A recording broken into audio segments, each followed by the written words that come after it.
Hey, good afternoon, everybody. If we focus on one area of our lives to the exclusion of all other areas, then what we're doing isn't necessarily self development, it's self centeredness. And that stands in the way of cultivating the real magic in our lives, cultivating the potential and possibilities. Welcome to another installment of A Year of Thinking Magically. We invite you to join us every single day, Monday through Friday, or most days, Monday through Friday, I should say, as I wasn't with you guys yesterday, as we take a journey together based on a single mind shift that I make in my life on a particular day. Based on my own personal spiritual practice that I hope might inspire you to look a little bit deeper, dig a little bit, and find an area in your life where you can make that shift toward living a healthier, more fulfilling, and more magical life. I'm your host, John Michael Salvato, for those who don't know me, and it'll be my privilege to share this journey with you on a daily basis. So today we're going to talk about how to make that shift from a an obsession that is from a good obsession, or recognizing when that obsession might be more self-centered than it is helpful for us. More on that in just a moment.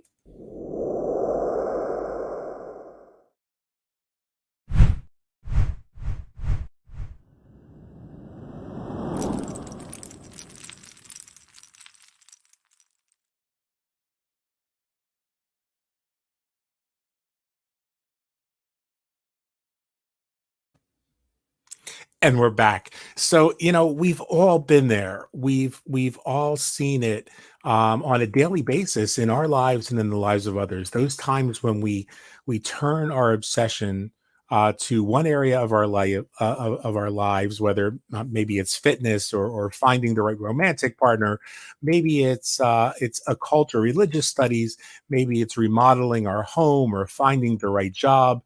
When we put all of our attention into one basket to the exclusion of all others, the plants that grow in those other baskets are going to wither and ultimately die. And that's never a healthy approach to life. A truly magical life begins when the soil in which we grow these different parts of our experiences is fertile soil, soil that's rich with the nutrients of gratitude and balanced with self care and compassion for all sentient beings. The right balance of light and dark, too, light and shadow, are essential to growth in the plant world, and they're essential in all areas of our lives. Balancing our expectations with an awareness of the cycles of the seasons, not only the external seasons, but the seasons internally, will also help us to produce a more fruitful experience of that life. A wise man once said that happiness is the object and design of our existence. And while I believe that that's true in part, I take it a step further and note that we only find happiness when we stop looking for it, when we stop trying to find that happiness outside of ourselves.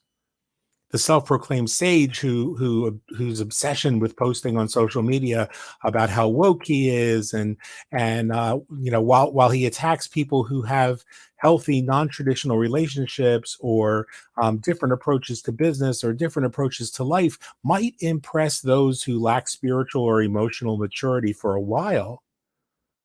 Soon everybody's going to wonder why, if that person is so brilliant, such an empath, and if they've really mastered their energy, if they've actually digested the words of the truly wise that they like to quote in their self-serving meme du jour or whatever, why is it that they can't seem to manage a healthy relationship themselves? That's the real question. Our purpose in life isn't to seek happiness, it's to embody happiness.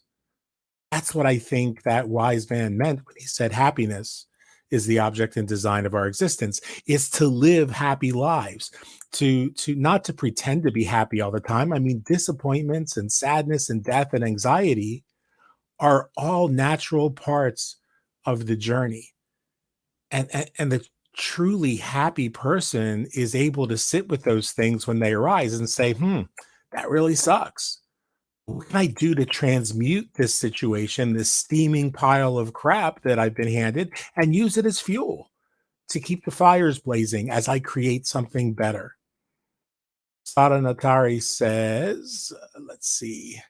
I once heard that taking joy in the moments of our lives is more attainable than the idea of happiness. Absolutely.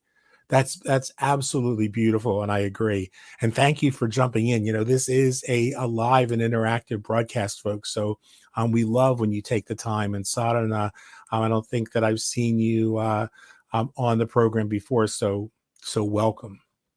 So we learn to transmute those things that are going on that may not be fantastic. We may be disappointed, but we can't do that when we're ignoring the need for balance in our lives. So today's mind shift for me is to give ourselves the space and the time to move fluidly where life is calling us. It's okay to take breaks. It's okay to periodically say, hey, I need to step away from this area for a while and shift my focus to something else, because I think that some of our greatest moments of inspiration come from those times when we've set aside whatever it is that we've been so focused on, so obsessed with, and we start doing something else, which opens the energetic path, the energetic space, kind of clears that canvas for us for new ideas to begin to flesh out. So give yourself permission to let go of whatever you're obsessed with, and watch how obsession gives way to greater passion and greater creativity, to abundance and growth and healing in your life.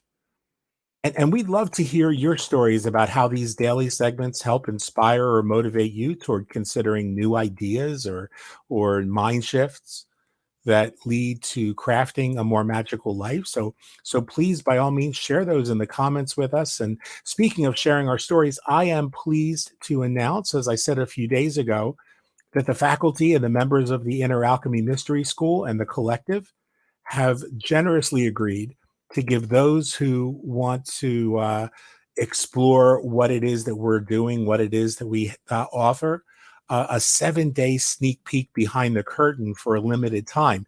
These courses, that are part of the Inner Alchemy Mystery School, include my year-long course on Stregoneria, Italian folk magic, witchcraft, and mysticism, but they also include unlimited access to a host of other courses by other magical practitioners, respected people in their own right in the craft, on such amazing topics. And I've got to tell you, because I'm taking their courses as well, as topics like the 7 African powers and Saxony magic, kitchen witchery, plant magic, and LGBTQ magical studies, as well as classes on conjure, hoodoo, and folk magic, with upcoming classes on tarot divination, Catholic conjure.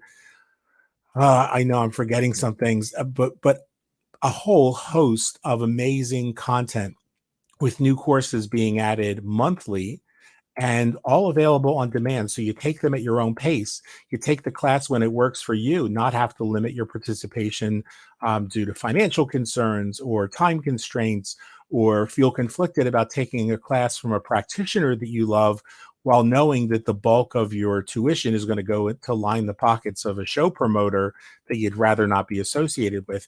This gives us an opportunity to build an organic community where we're teaching, supporting, and encouraging one another. So you could just click the link down here at the bottom of the screen, and if you'd like to learn more, take a 7-day free peek behind the curtain.